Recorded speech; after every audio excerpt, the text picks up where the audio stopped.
Hello, I'm Dr. Georges Banjamin. I'm the Executive Director of the American Public Health Association in Washington, D.C. And we're going to talk a little bit about planning for an unimaginable future. Computer scientist Alan Kay said the best way to predict the future is to create it. And of course, we've had lots of challenges with climate change, but if you think about for the last 2 years, we've had really 2 years of climate turbulence in the United States. We had the Western wildfires that were brought on by extreme heat and drought. Those Western wildfires resulted in poor air quality, not only on the west coast of our country, but actually in many places nationwide. We had the freak ice storm in Texas earlier in 2021, which resulted not only in the near failure of their power grid, but also in severe injury and death.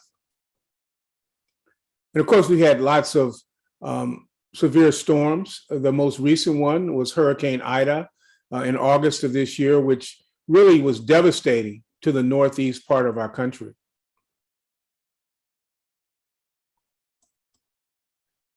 We know that climate change impacts human health in a variety of ways. The increased carbon dioxide results in rising temperatures.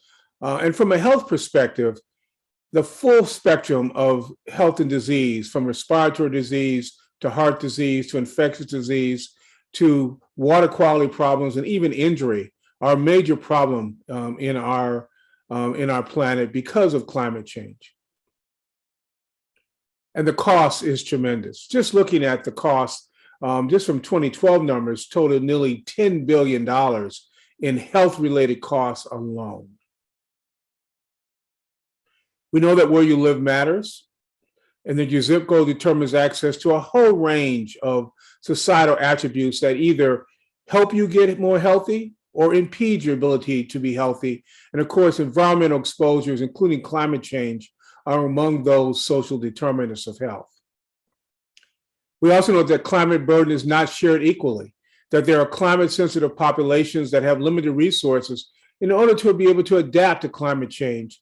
And they also have a disproportionately greater adverse impact on their health due to extremes of age or social, the lower income, particularly some of our minorities and some of our inner cities. And we know that these communities can increase their general resilience by addressing these societal factors that influence our health. We know that exposure and sensitivity and adaptive capacity are the major components of this social vulnerability. And this is just another example of how these climate drivers, through different exposure pathways, impact our health. And at the end of the day, things like poverty and education and societal issues around income make a big difference around the health and well-being of particularly vulnerable communities. And we know there are some populations that are even at higher risk. Mothers and babies, infant and toddlers are big examples of people at different stages of life that have more vulnerability, particularly as you get older in our society. So what are some of the solutions? We know that it's possible because if you go back many years ago, Los Angeles looked like this, with smoggy. You go outside and you just had particulate matter in your airway. You had to wear a mask to go outside because of the air quality alone. But with the Clean Air Act, we were able to make a big difference in big cities like Los Angeles. So we can change what we eat, we can buy more locally, we can plant more trees, we can reduce our energy usage and unplug as much as possible. We can move to our energy research to find better energy solutions.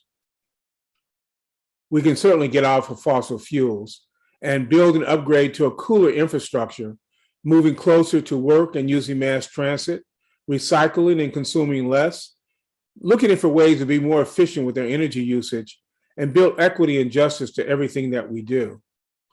I also think we can get politically motivated and change the political calculus by educating both our family and friends, encouraging our employers to go green, advocate for climate-friendly policies and regulations. Clearly, voting is very important to get the right people in office, supporting those policymakers that prioritize climate issues, and of course, attending town council meetings to inform those policymakers and others on your views around climate change and health.